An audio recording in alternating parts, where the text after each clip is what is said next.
Doctor Babasaheb आंबेडकरांचा जय हो. Doctor Babasaheb आंबेडकरांचा जय हो.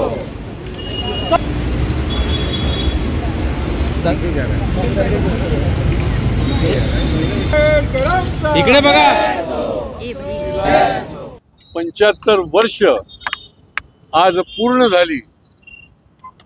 ठाण्याच्या आमच्या भारतीय जनता पार्टीच्या अनुसूचित मोर्चातर्फे आणि भारतीय जनता पार्टीच्या तर्फे प्रतिवर्षी या चौकामध्ये, ज्याला संविधान चौक म्हणतात, अशोकस्तंभ चौक म्हणतात, याला एक इतिहास आहे.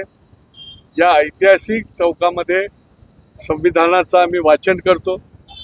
खरं म्हणजे ही फार फार मोठी देशाला दिलेली फार मोठी ताकद आहे या संविधानाची. देशाचं स्वातंत्र्य, समता, बंधुता आणि न्याय याकरता संविधानाच्या माध्यमातून या देशातल्या गरिबाला ताकद मिळाली आहे, सर्व घटकांना ताकद मिळालेली आहे. आणि परिपूर्ण अशा प्रकारचं हे संविधान 75 वर्ष या देशाला प्रगतीकडे नेत आहे. जगामधला सर्वात मोठी लोकशाही जी आहे ती या संविधानाच्यामुळे या देशामध्ये आपल्याला बघायला मिळते. आणि यामुळे 75 वर्ष पूर्ण झाली आहेत.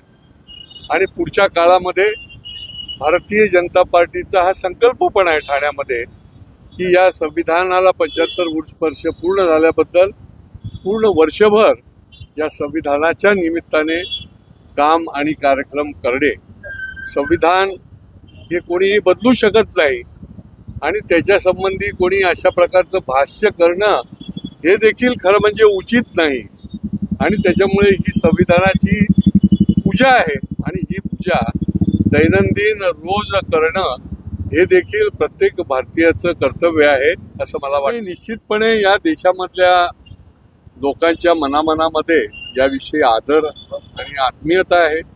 जागृती निर्माण करणं महत्त्वाचं असतं आणि ती देखील जागृती आम्ही निर्माण करत आहोत. देशाचे प्रधानमंत्री पहिल्यांदा ज्या वेळेला प्रधानमंत्री पदावर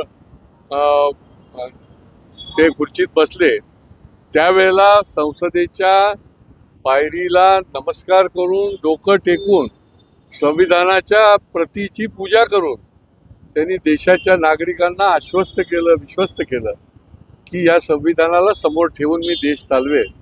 आणि त्यामुळे निश्चितपणे या देशामधली 140 कोटी जनता जी आहे ती संविधानाच्या बद्दल निश्चितपणे पुढच्या काळात देखील आत्मीयता ठेवेल.